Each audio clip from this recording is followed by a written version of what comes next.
Happy opening day, everybody. Today is March 28th, which means it is opening day for the 2019 MLB season, disregarding the Japan games that happened last week. But anyway, it's opening day this week. We're all excited. All baseball fans around the country, around the world are excited for today. And I hope all your teams win today. Obviously, that can't happen. But you know what? Let's just throw that out there. Let's say all your teams win today. And today, on this channel, it's a very exciting day because what I'm going to be doing is simulating the entire season in MLB The Show and letting MLB The Show predict the season outcome all the way through the playoffs. So I'm in control of the Brewers right now. It didn't let me hop in without controlling a team, so I just picked the team that it defaulted to, which is the Brewers, because that setup's my favorite team. I have everything on auto.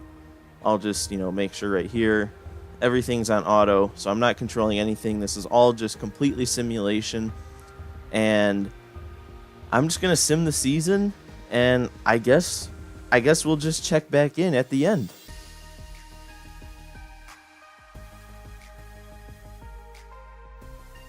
Alright, it's the All-Star break right now. I decided to stop at the All-Star break about halfway through the season. And first surprising thing right here is the Brewers are really having a tough time. So we're going to look at the standings here at the All-Star break real quick. And the first thing we see is the Cubs and Reds battling it out for the NL Central Division. The Reds, kind of surprising. They are 20 games above 500, and the Cubs are 22. And those two teams are pretty much the clear-cut favorites right now in the NL Central in this simulation.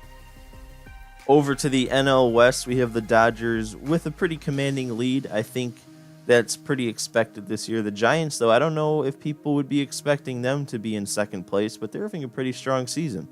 Here in the NL West, it's the Mets on top, but it's a pretty close race at the top. We got the Phillies only 1 game back and the Nationals only 4.5 games back. Over to the American League East, and it's the Yankees who have taken the lead in the division.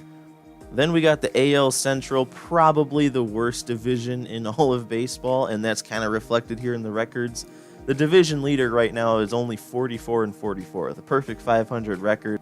Finally, in the AL West, it's the A's who have taken a surprising lead. Well, maybe not too surprising. They are a pretty solid team, but I think everyone would have expected the Astros to be winning this one by a pretty wide margin even. But they are in 4th place, and the A's have taken a pretty substantial lead in this division. Now, I don't really want to get too into stats here at the midway point, but I did want to go through the All-Star teams a little bit. And we've got Max Scherzer, the ace of the NL All-Stars, kind of expected. Walker Buehler, though, with a solid year. It looks like he has a 1.79 ERA. That's crazy. Then we got Luis Castillo, Hyun-Jin Ryu, and Vince Velasquez. All those kind of surprising to see as All-Star Game starters.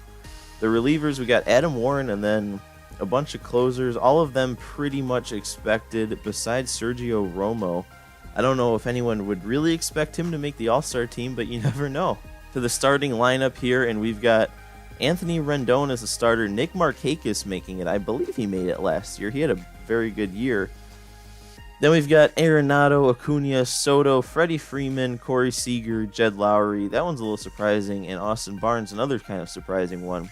So the All-Star team mostly as expected, but a few surprises. Backups here. No one really too shocking. Miguel Rojas, though. That one comes a little bit out of nowhere. Josh Bell. But yeah, other than that, All-Stars, kind of what you'd expect. For the National League, we'll hop over to the American League next. And for the AL, the ace, the #1 starter for the American League is Drew Smyly. I don't know if anyone would see that coming. This game has him as an 80 overall offline, so online he's even lower.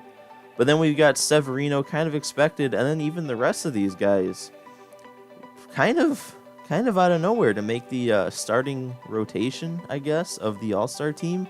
Then we go into the positions here, the starting lineup. First thing that catches my eye isn't the fact that, any of these guys are on the team, because you can kind of expect that. I mean, Andujar and Justin Smoke are kind of a little unexpected. Other than that, that's pretty much a standard starting lineup for the All-Star team. But the first thing that catches my eye is Mike Trout's a 98. All right, we're just going to get right back into the simulation here, and we'll check back in at the end of the regular season.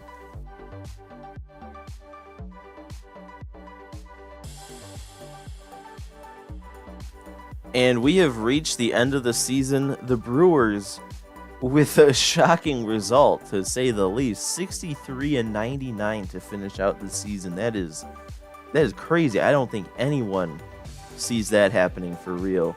So back into the standings we go, and we can see the Cubs locked up the NL Central with a commanding 11-game lead over to the NL East, and the Mets wrapped up that division. It looks like everything stayed the same from the All-Star break. The Nationals bounced back a little. They finished at 90-72. The Phillies at 91-71.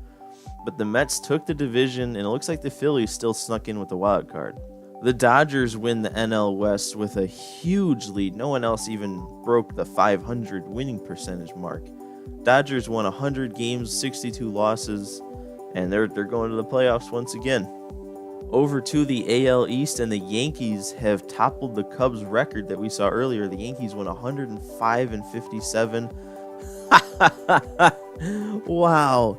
The Twins won the AL Central with a losing record. I don't know if I've ever seen that. Over in the AL West, and the Astros really bounced back from the All-Star break. They take the division crown away from the Athletics. Up by 4 games, the A's still make the wild card. Just want to look at some league leaders here too, just interested in a couple of things. And the first thing is, wow, Anthony Rendon had quite the season. He batted .350 batting average. You don't see that really come close to nowadays with everyone focusing on launch angle. We also had 3 guys break the 200 hit mark, which also doesn't happen too often anymore. Ender Inciarte had 203 hits in the National League, and then over in the American, Andrelton Simmons with 218 hits, and JD Martinez with 204. All 3 of those guys, that's a pretty big accomplishment, 200 hits. Couple of surprises here in the ERA column for National League leaders and American League leaders, as we'll see, but Walker Buehler with the 2.19 ERA to lead the league. And another thing that's kind of interesting is Alex Wood. He is on the Reds now, but last year he was part of the Dodgers rotation. So if he was still part of the Dodgers rotation, the Dodgers would have the top 4 league leaders in ERA. And then over in the American League, this is a bigger surprise in my opinion. Ronaldo Lopez with a 2.59 ERA, and over on the left here, you can see he threw 204 innings. It also looked like Clayton Kershaw returned to form this year. I guess I didn't really notice him in the ERA one, but he had 8 shutouts leading the league. And also on the left here, you can see he threw 237 innings. That is virtually unheard of nowadays. Nobody lets their starters throw that many innings. So I want to get into the awards here, and first off, kind of expected based on the league leading statistics we saw, but Anthony Rendon takes home the MVP for the National League, and good for him. And over in the NL, even bigger of a surprise is Justin Smoke wins the MVP. Even looking at the league leaders, I didn't think he would do that, but he put up 46 homers, 119 RBI with a respectable 280 average. Moving to the Cy Young winners, we got Luis Severino, and then in the National League, Walker Buehler. I guess those are all the interesting awards, so we're just going to go ahead and simulate the playoffs here. And there we go. The first divisional game has been played. Cincinnati knocks out Philadelphia. Bryce Harper heading home early in the playoffs. Now let's see what happens in the AL, and Oakland has defeated the Boston Red Sox to move into the divisional round.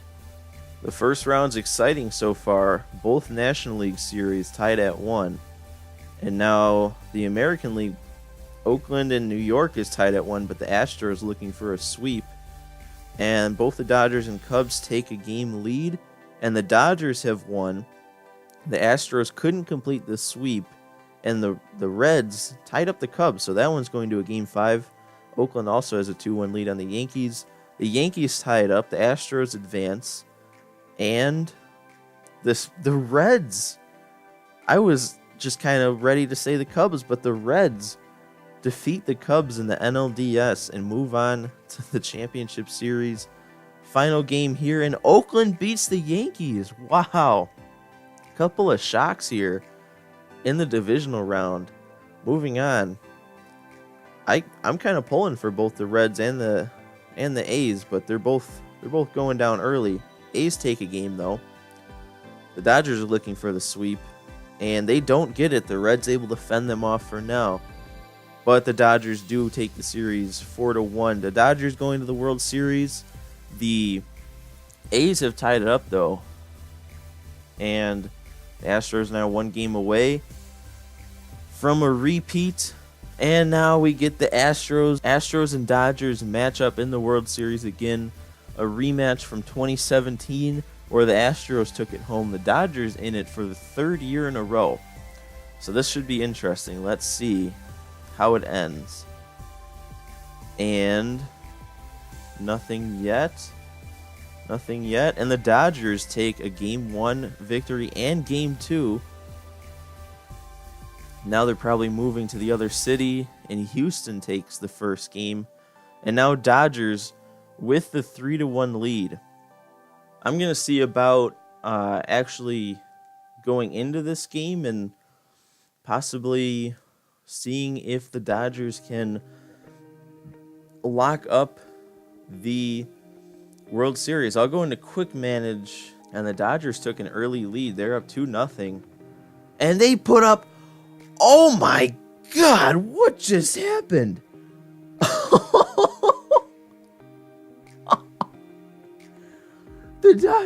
Whoa, just call it.